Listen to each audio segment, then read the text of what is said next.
Et si la décroissance était une erreur stratégique majeure?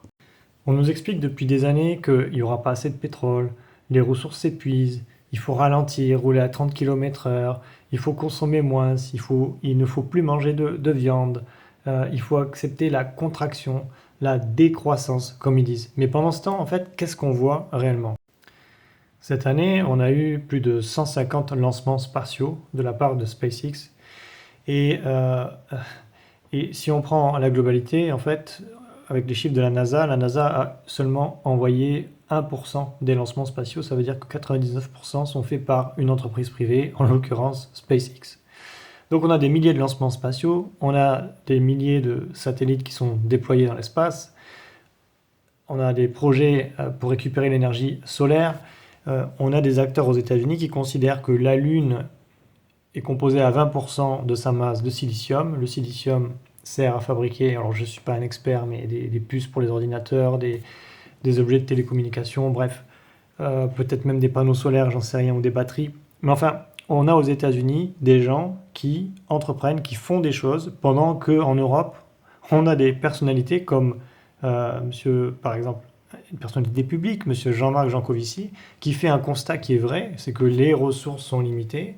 C'est tout à fait vrai, mais est-ce qu'il faut dire aux gens, on va leur mettre un quota carbone et adosser ça à une monnaie numérique et on leur dira, écoutez, monsieur, madame, vous avez fait un voyage par avion cette année, l'année prochaine, ça ne va pas être possible. Ah, désolé, votre carte, votre monnaie numérique ne peut pas fonctionner. Vous ne pouvez pas acheter de la viande parce que vous avez dépassé votre quota carbone journalier.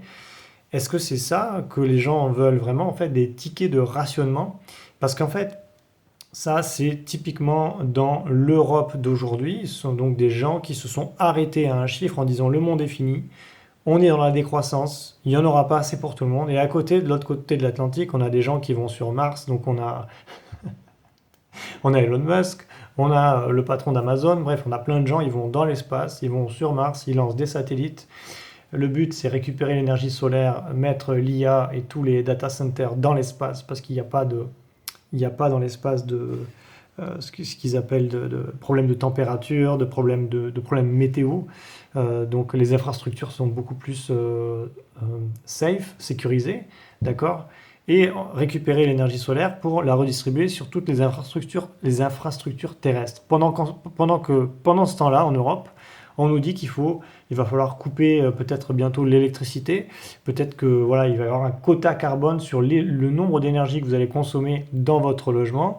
Donc on est vraiment à la croisée de deux mondes. Donc est-ce qu'on est face réellement à une limite physique ou est-ce que tout ça c'est simplement un consensus et finalement ce consensus qui est pseudo-scientifique au final puisque ça repose uniquement sur qu'est-ce qu'on voit à un instant T, mais on voit qu'il y a des explorateurs qui vont chercher des ressources ailleurs et on se rend compte que finalement si on sort de la planète Terre et qu'on va sur Mars ou sur la Lune ou même dans l'espace, ben on a accès à des nouvelles ressources.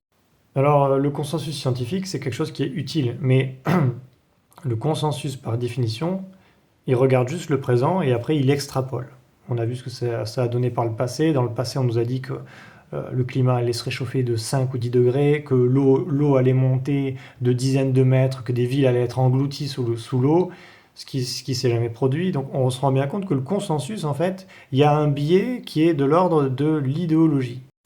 Et d'un autre côté, on a l'innovation qui, elle, casse les extrapolations.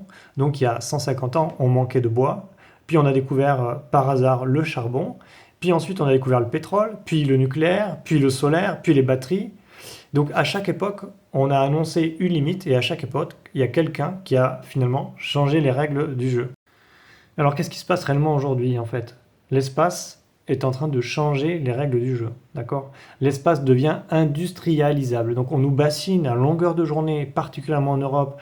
C'est la fin de l'industrie, sortez les mouchoirs, blablabla, il n'y aura pas du travail pour tout le monde. Et d'un autre côté, il y a les Américains, les Chinois, les Russes qui vont dans l'espace et qui sont en train d'industrialiser l'espace à une échelle qu'on n'a même pas imaginée. On parle de l'année prochaine, concernant SpaceX, du lancement de plus de 380 lancements de fusées, donc plus de 1 par jour, dans l'espace. Je ne sais pas si vous imaginez ce que ça représente. Les coûts de lancement chutent, les coûts pour fabriquer des fusées qui sont réutilisables ont été divisés par plus de 10, d'accord? L'énergie solaire dans l'espace devient techniquement envisageable et on va redistribuer ça sur nos infrastructures terrestres. Les data centers, ils peuvent être déplacés, déployés, voilà, il n'y a pas de limite. Et, euh, et donc, voilà, donc on est à une phase de changement. Donc je vous pose la question, est-ce que dans ce contexte de changement, est-ce que l'idéologie, parce que ça reste une idéologie, on va pas se mentir, de la décroissance, est-ce que ça reste vraiment une stratégie qui est pertinente? Je vous pose la question. Alors pourquoi est-ce que ça nous intéresse et pourquoi je fais cette vidéo aujourd'hui? Ben déjà, il y a deux choses. La première, il y a à l'échelle individuelle, je vous dirai mon opinion là-dessus, pourquoi est-ce que ça doit nous intéresser très rapidement.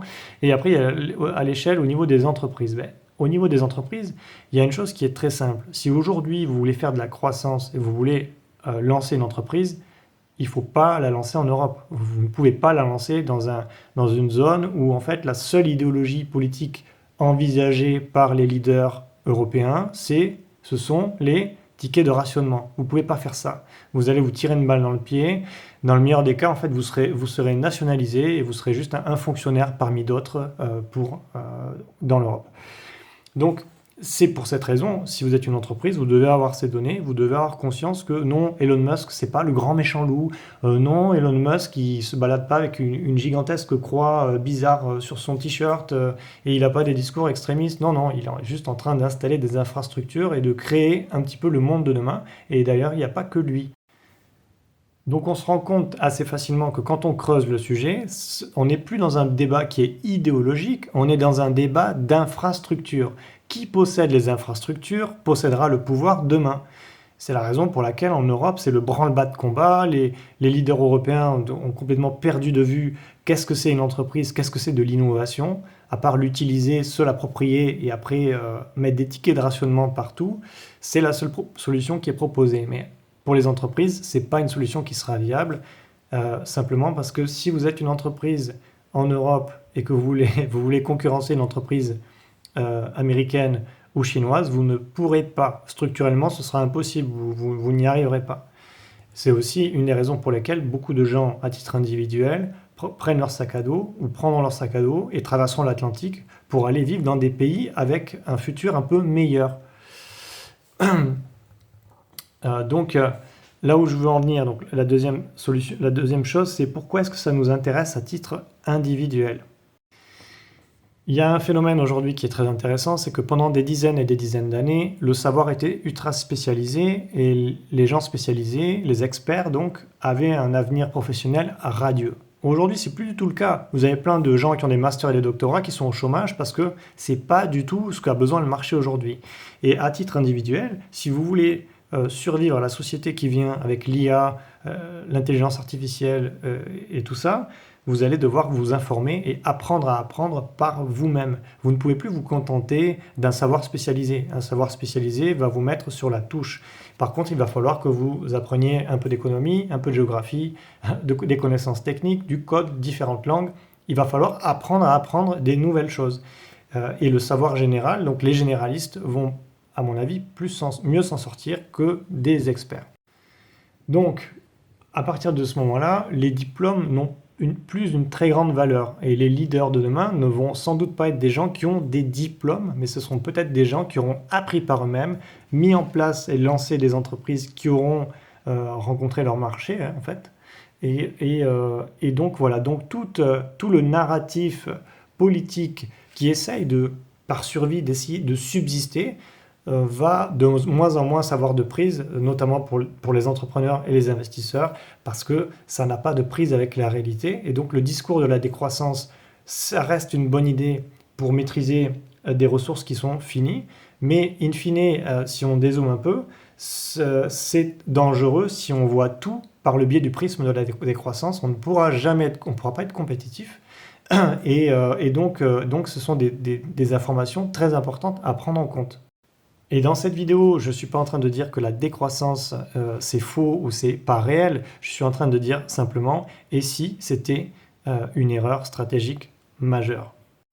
Et on l'a vu dans l'histoire, les sociétés qui ne s'adaptent pas, qui ne parient pas sur de l'ingénierie, qui gèrent des contradictions, des règles, ces sociétés finissent par ne pas survivre. Et la vraie question, c'est à quel camp est-ce que vous voulez appartenir aujourd'hui?